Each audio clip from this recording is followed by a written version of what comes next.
जो भगवान शिव की भक्ति करते हैं उनमें से कई लोगों के मन में यह प्रश्न जरूर आता है कि क्या वो सच्चे शिव भक्त हैं? उनकी भक्ति कितनी सच्ची है?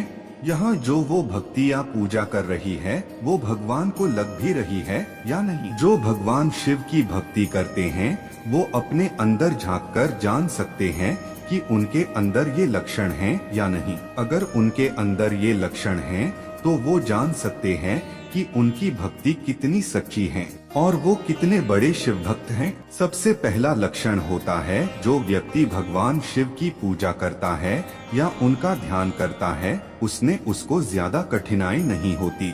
उसे भगवान का ध्यान करने के लिए अपने दिमाग पर ज्यादा जोर नहीं लगाना पड़ता। वो जैसे ही शिव की पूजा करने के लिए या उनका ध्यान करने के लिए अपनी आंखें बंद करता है तो पूरी तरह शिव के ध्यान में डूब जाता है। वो सब कुछ भूल जाता है, सारे सुख दुख अच्छा या बुरा। और ये एक ऐसा एहसास है जो एक शिव भक्ति समझ सकता है। जिसमें व्यक्ति में ये लक्षण होता है वो निसंदेह ही एक परम शिव भक्त हैं।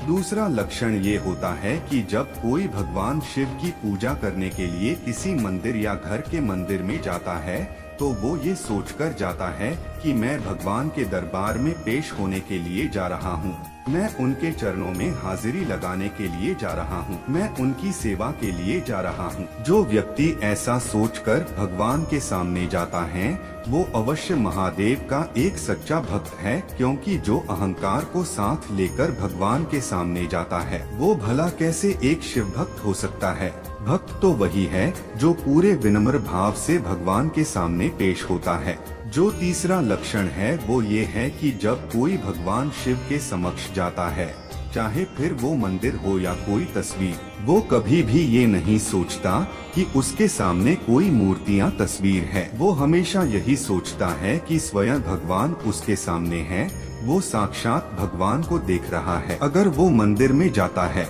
शिव की पूजा करने के लिए तो जब वो भगवान के चरण छूता है तो उसे ये नहीं लगता कि वो किसी मूर्ति के चरण छू रहा है, बल्कि वो यही सोचता है कि वो स्वयं भगवान के चरण स्पर्श कर रहा है। अगर तिलक लगाता है तो भगवान को लगा रहा है, कुछ अर्पण कर रहा है तो भगवान को अर्पण कर रहा है। अगर वो भोग खिला रहा है तो स्वयं भगवान को अपने सामने समझकर उन्हें भोग खिलाता है और इसी सच्चे भक्ति भाव से भगवान अपने भक्त से प्रसन्न होते हैं। चौथा लक्षण ये होता है कि जब कोई भगवान शिव की पूजा करने लगता है तो उसके मन में और कुछ भी नहीं चलता, जैसे कि मुझे ये करना है, वो करना है, यहाँ जाना है, वहाँ जाना है। उसका मन स्थिर हो जाता है और मन में सिर्फ भगवान ही आते हैं और कुछ नहीं। उसे ध्यान करने में आनंद आने लगता है। उसे पता ही नहीं चलता कि पूजा करते हुए उसे कितना समय हो गया है और ये सब एक सच्चे भक्तिभाव से ही संभव हो पाता है।